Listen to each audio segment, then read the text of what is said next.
olmuşam sevgilim, bitmedi mi həsrətin? Ben ne kadar gözleyeceğim yollarında bəs səni? Saçlarıma düştü ah, sen yine de gelmedin. Ne mənası yokluğunda neler oldu bilmedin. Hiç ağlına gelmedin mi keçip giden zamanda?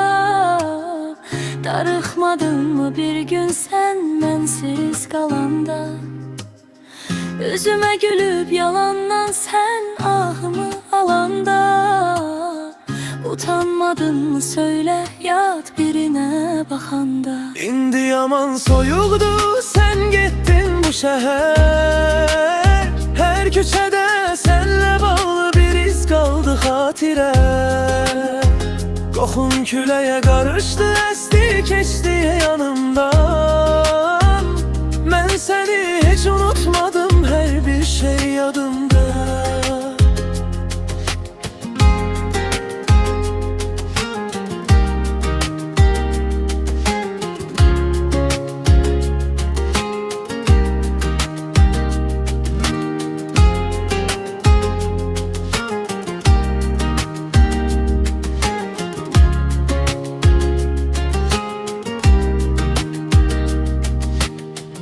Ölüm belə qıymazdı səni məndən almağa.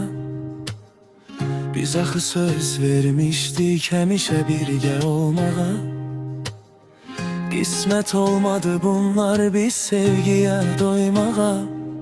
Yarı yolda qaldı bizim qurduğumuz arzular. İndi yaman soyuqdu, sen getdin bu şəhər. Hər küçədə senle bağlı bir iz kaldı hatirə. Qoxun küləyə qarışdı, esti keçdi yanımdan. Mən səni heç unutmadım, her bir şey yadımda.